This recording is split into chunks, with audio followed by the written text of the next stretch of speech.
안녕하세요. 이재숙입니다. 오늘은 완전학습의 세 번째 단계인 복습에 대해서 이야기를 해보려고 합니다. 네, 복습은 공부를 완전하게 내 것으로 만드는 시간입니다. 복습은 그래서 학습 단계에서 가장 중요한 단계가 아닐까 이렇게 생각을 하는데요. 우리가 살면서 많은 것을 얻지요. 네, 물건도 얻을 수 있고요. 명예도 얻을 수 있고, 네, 부도 얻을 수 있는데 이 모든 것들은 어때요? 사라질 수 있습니다. 다른 사람이 가져갈 수도 있고 내가 줄 수도 있어요. 내가 주었을 때 어때요? 나의 것은 줄어들죠. 그런데 공부를 통해서 얻은 것들, 이 복습을 통해서 나의 것으로, 나의 지식과 나의 깨달음으로 얻은 것들은 어때요? 아무도 가져갈 수가 없습니다. 네, 아무도 그것을 내게로부터 빼앗아 갈 수가 없어요. 그리고 그것을 내가 남에게 주었을 때 어때요? 그거는 배가 되죠. 그리고 내가 남에게 아무리 주어도 나의 것은 줄어들지 않아요. 그래서 저는 이 복습 단계에서 얻을 수 있는 이 깨달음, 지식 이런 것들이 너무 감사하고 아주 희귀한 그런 보물을 얻은 것 같은 느낌에 너무너무 행복합니다. 그것이 배울 수 있는 그런 지속적인 힘을 주는 것이 아닌가 이런 생각이 들어요. 욕심쟁이죠? 네. 그래서 공부를 통해서 이 복습을 통해서 얻은 나의 것, 복습을 통해서 얻은 나의 지식은 내가 다음 세계로 나아가는 문을 여는 키라고 저는 생각을 해요. 우리는 배우지 않으면 다음 세계로 나아갈 수가 없습니다. 그래서 이 복습 시간이 가장 중요하고 이 복습을 정말 완벽하게 할 수 있는 기술은 꼭 익혀야겠다 이런 생각을 합니다. 복습을 통해서 저는 네 가지를 이야기를 하려고 해요. 첫 번째는 뭐냐면 이해입니다. 이해. 그리고 두 번째는 암기.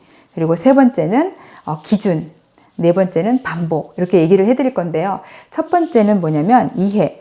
이해는 뭐냐면 공부를 복습을 할 때는 내가 이해한 거와 이해하지 못한 거를 구분할 수 있어야 돼요. 이해했다는 건 뭐예요? 가령 나일강이 범람하여 제방을 쌓았다라고 얘기했을 때 나일강을 이해를 했고 범람이라는 걸 이해를 하고 제방이라는 걸 이해를 하고 나면 어때요? 네, 외울 것이 없어요. 그냥 그렇구나 이렇게 하면 돼요. 그런데 이걸 이해하지 못하는 아이들은 어때요? 나일강 외워야 되죠? 범람 외워야 되죠? 제방을 외워야 돼요. 그래서 이해하지 않으면 공부할 것이 너무 많아져요. 그래서 공부를 하면서 어떤 단어나 그 문맥을 내가 이해하지 못하면 이걸 내가 이해를 했나 안 했나를 구분해서 이해하도록 노력을 하셔야 돼요. 이해한 거는 외울 필요가 없죠. 네, 이해하지 못한 거에 대해서는 사전을 찾아보든 자료를 찾아보든 물어보든 해서 이해할 수 있도록 해야 됩니다. 그래서 복습의 첫 번째 단계는 이해한 거와 이해하지 못한 것을 구분을 해서 이해하지 못한 거는 이해하도록 한다. 이해한 거는 어떻게 보면 이미 전에 말씀을 드렸죠? 개념. 네, 개념을 알고 있는 거예요. 개념은 어떤 거예요? 내 머릿속에 그림이 그려지고 말로 표현할 수 있는 거다. 그렇기 때문에 굳이 외울 필요는 없다. 이미 우리는 알고 있는 거다. 네, 그래서 구분하시고요. 자, 두 번째는 뭐냐면 암기해야 될 거와 암기하지 않아도 되는 것을 구분하셔야 돼요. 아이들에게 이제 요약을 해봐라 이렇게 하면 내가 알고 있는 것도 다 써요. 그러니까 내용이 어때요? 너무너무 많아요. 네, 그럴 때는 굳이 다 쓸 필요가 없지요. 그래서 이해하고 있는 거, 아까 이해하고 있는 건 어때요? 내가 암기할 필요가 있어요? 없어요? 네, 없어요. 이미 알고 있기 때문에 암기할 필요가 없습니다. 암기해야 될 거는 어떤 것들이냐면 처음 만난 용어들. 처음에 우리도 엄마라던가 아니면 수학, 과학 뭐 이런 것도 처음 만난 날이 있었을 거예요. 그래서 그게 처음 내가 접한 용어가 되죠. 그럼 그 용어에 대해서 이해를 하고 그 용어를 사용하면서 암기를 하고 그래서 내 것이 됐어요. 굳이 이제는 외울 필요도 없죠. 그냥 저절로 알고 있는 어떤 것이 돼버렸어요. 그렇기 때문에 처음 나온 용어에 대해서 암기를 해야 돼요. 두 번째는 뭐냐면 공식이 있죠. 수학에도 공식이 있고요. 사회도 있고요. 과학에도 공식이 있어요. 이런 것들은 외워야 되고요. 그다음 기호가 있어요. 기호. 화학 공식도 있고요. 수학에도 이제 기호가 있죠. 국어에도 있어요. 네, 물음표, 느낌표 이런 것들. 그래서 기호를 익혀야 된다. 그다음 세 번째는 이름이에요. 지명도 있고요. 인명도 있고요. 여러 가지 이름들이 있죠. 외우셔야 되고 끝으로 이제 연도, 몇 년도 이런 거를 외워야 된다. 네, 이렇게 해서 기억할 것, 암기해야 될 거와 암기하지 않아도 되는 거를 구분하고 암기해야 될 것들은 주로 말씀드린 이런 것들이니까 요거는 외우자. 이렇게 말씀을 드리고 싶고요. 암기를 잘하는 방법은 여러 가지가 있어요. 노래로 외우는 방법이 있고요. 그 다음에 또 첫 글자로 외우는 방법이 있고 이야기로 외우는 방법이 있죠. 그리고 이렇게 만화, 그림으로 이렇게 그려서 표현하는 방법이 있는데 노래는 그 있죠. 뭐 단군 할아버지가 더 잡으시고 이렇게 쭉 나오죠. 그래서 우리나라의 그 위인들을 쭉 얘기를 해서 노래로 만드는 게 있어요. 이런 게 대표적인 것 같고요. 두 번째 첫 글자로 외우는 거는 저희 학교 다닐 때는 태정, 태세, 문단세 이렇게 해가지고 조선시대 왕조를 이렇게 쭉 첫 글자만 따서 외웠었어요. 세 번째 이야기로 하는 거는 이거는 참 재밌는 것 같아요. 이야기하는 걸 좋아하는 아이들이 하면 좋은데 어느 날 저희 막내 아들이 이제 와서 얘기를 해요. 부엌에서 와서 엄마 내가 신이에요. 그래서 인간들을 봤더니 구석기 시대를 살고 있어요. 구석기 시대 사람들이 불쌍해서 뭐 돌도끼가 어떻고 해서 자기가 신이 돼서 구석기 시대 사람들에게 이렇게 어떻게 살아야 되는지 방법을 알려주는 거예요. 그리고 신석기대로 넘어가고 청동기로 넘어가면서 자기가 신이 되어서 막 이렇게 그 사람들을 구제해주는 이야기를 해주더라고요. 뭐 졸졸졸 쫓아다니면서 얘기를 하니까 너무 재밌었어요. 그래서 공부를 이렇게 재밌게 하는구나 이런 생각을 한 적이 있었어요. 이렇게 이야기로 자기가 만들어서 할 수 있고 단어와 단어를 연결해서 또 하나의 스토리를 만드는 방법도 있습니다. 그리고 이제 끝으로 또 그림이 있죠. 우리 첫째 아이가 아편전쟁을 배울 때 아편전쟁을 만화로 이렇게 그린 거예요. 너무 재밌더라고요. 아주 단순하게 중국 사람과 영국 사람을 이렇게 특징을 잡아서 만화로 표현했는데 만화를 보면서 쏙쏙 이제 눈에 들어왔어요. 참 재밌었는데 그 밖에도 이제 암기법이 많죠. 네, 이런 암기법을 여러분께서 개발을 하셔야 돼요. 그래서 공부에도 창의성이 필요해요. 물론 이제 참고서나 이런 데 보면 이렇게 잘 나와 있어요. 요약을 잘 이렇게 만들어 놨는데 그거는 내가 만든 게 아니에요. 그거는 기억이 오래 가기가 좀 어려워요. 그래서 여러분께서 여러분의 특성에 맞게 그리고 시간을 들여서라도 만들어 보세요. 대부분의 아이들이 시간을 들여서 내가 만들어야 되는 이 노력이 귀찮아요.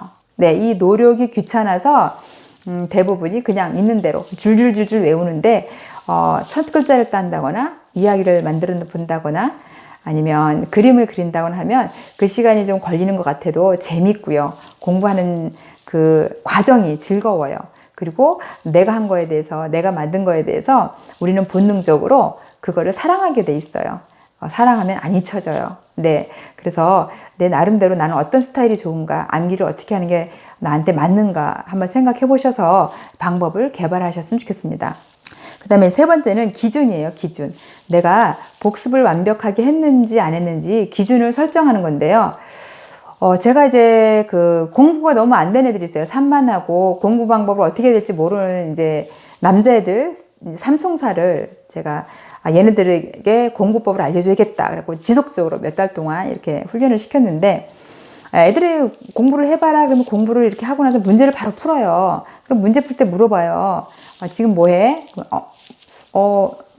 낫을 붙이는데요. 낫을 왜 붙여? 그러면 다시 할게요. 이렇게 되는 거예요. 그러니까 내가 이 문제를 왜 푸는지, 뭐에 대해서 푸는지를 아이들이 모르고 기계적으로 다 풀어요. 대부분 애들이 다 그래요. 그래서 너무 안타까워요. 그래서 지금 뭐 하니? 하고 물어볼 땐 내가 뭘 하는지를 모르는 거죠. 그거는 몽유병 상태 아니에요. 몽유병 상태. 내가 뭘 하는지 모르는 거. 너무 저는 위험하고 슬픈 일이다 이런 생각이 듭니다. 그래서 아이들이 문제를 풀 땐 가서 물어봐요. 지금 뭐 하는 거야? 물어보고요. 그 다음에 아이가 그 제목을 설명할 수 있는지 없는지를 물어봐요. 인칭 대명사에서 한 거야? 그럼 인칭은 뭐고 대명사는 어떤 거야? 이렇게 설명을 제가 요구해요. 그럼 아이들이 그제서 또 하늘을 한번 쳐다보고 땅 한번 쳐다본 다음에 다시 할게요. 그리고 다시 하죠. 그리고 정확하게 이제 설명을 해가는 거예요. 그래서 자기가 뭘 하고 있는지 정확히 알고 그 다음에 내가 이것을 안다는 기준이 뭔지를 정확히 아이가 인식을 하고 있어야 돼요. 그래서 저는 공부를 이렇게 많은 양을 시키지 않고 적은 양을 하더라도 명확하게 이것을 표현하고 내가 안다, 모른다를 인식할 수 있도록 훈련을 시켜요. 그래서 항상 100% 알아야 된다가 제 목표입니다. 그래서 아이가 100% 아는지 어떤지를 이제 이 삼총사에게는 어떻게 훈련을 시켰냐면, 그날 공부한 거는 공책에 쓰게 했어요. 네가 공부한 걸 처음부터 끝까지 제목을 써서 요약을 해봐. 이렇게 쭉 요약을 했어요. 그럼 요약을 해보면 다시 요약을 한 거를 공부한 거를 비교해봐. 그리고 빠진 게 있으면 다시 넣고 다시 그거에 대해서 이야기를 하고 외워봐. 이렇게 얘기를 하거든요. 제가 중학교 때도 그렇게 공부를 했던 것 같아요. 공부를 되게 그때 열심히 했는데 제 기준이 뭐냐면, 잠자리에 누웠을 때 제가 공부한 거를 쭉 처음부터 얘기를 해봐요. 이거를 얘기를 쭉 했을 때 막히면 다시 공부합니다. 그래서 처음부터 끝까지 내가 공부한 거를 완벽하게 얘기를 하면 자는 거예요. 오늘 다 했어. 이렇게. 근데 그게 부족해서 중간에 잊어버리거나 헷갈리거나 아예 떠오르지 않을 때는 다시 일어나서 다시 공부했어요. 안 잤어요. 근데 그게 저는 참 중요한 것 같아요. 그 순간에는 뭔가 의지력도 좀 필요하고요. 인내심도 좀 필요하고 이렇긴 한데, 그것이 공부를 떠나서 나라는 사람에게 의지력과 그 다음에 책임감과 자신과의 약속을 지키는 어떤 이런 힘을 길러준 것 같아요. 그래서 공부를 했을 때 복습의 기준을 정하게 하고요. 그거를 완벽하게 매일매일 실천할 수 있도록 하시는데, 대부분 완벽하게 100% 학습을 목표로 했으면 좋겠습니다. 예전에 제가 이제 자기주도 학습으로 이렇게 운영을 하니까 많은 분들이 체인 사업을 하고 싶어서 이렇게 찾아오신 분들이 있었어요. 그래서 한 분이 이제 교사직을 그만두신 남자 선생님이셨는데, 저희 학원에 와서 이제 저한테 그런 말씀을 하세요. 내가 체인 사업을 하기 위해서 여러 학원을 많이 다녀봤는데, 다른 데는 이렇게 학원이 끝나면 아이들이 지쳐 있고 그리고 빨리 나가는 그 즐거움만 있는데, 이 학원의 아이들은 얼굴에 생기가 나고 뭔가 신이 나고 아주 행복한 모습으로 집에 돌아간다. 그게 참 마음에 들더라. 이렇게 말씀하셨어요. 그래서 그게 무슨 의미일까? 우리 아이들이 정말 행복하게 가는가? 이런 것에 대해서 제가 한번 유심히 봤거든요. 제가 이제 유심히 생각을 해서 얻은 결론은 뭐냐면, 완벽하게 공부하는 습관을 들여준 거예요. 많은 양이 아니라 적은 양을 완벽하게 공부를 시켜요. 그럼 애가 완벽하게 공부를 하면 어떠냐면 자신감이 생겨요. 선생님 다 했어요. 그래? 어디 해봐. 그리고 체킹할 때는 핵심만 탁탁 집어서 체킹을 해주는데, 제가 체킹할 땐 1분, 2분을 많이 안 넘어요. 그럼 그 안에 체킹을 탁탁탁 해주고 나면 잘했어, 굿, 좋아, 가, 이렇게 아주 빨리 명확하게 신나게 탁 맺어주는 거예요. 그래, 오늘은 이렇게 했으니까 내일은 이렇게 하고 다음엔 어떻게, 이런 말이 없어요. 그렇구나, 어디 한번 체킹해볼까? 뭐는 내가 100% 외웠기 때문에 물어보면 바로 대답을 해요. 쭉쭉쭉쭉, 좋아, 잘했어, 굿, 가, 내일 봐. 뭐 이렇게 하면 애들이 와 하고 탁 책을 듣고 씩 가는 거예요. 그 끝무 무렵, 얘가 완벽하게 공부했을 때 선생님이 정확하게 몇 개 핵심을 체킹해주고, 그래 잘했다 뭐 이런 말도 없어요. 물론 그럴 때도 있긴 하지만 대부분이 굿, 잘했어, 가, 이렇게 짧게 명확하게 탁 해서 보냈을 때 아이들이 되게 행복했던 것 같아요. 그래서 집에서도 체킹을 하실 때 체킹 기준을 정확하게 알려주시고요. 복습을 완벽하게 안 것이 어떤 것인지 아이가 느끼게 해주세요.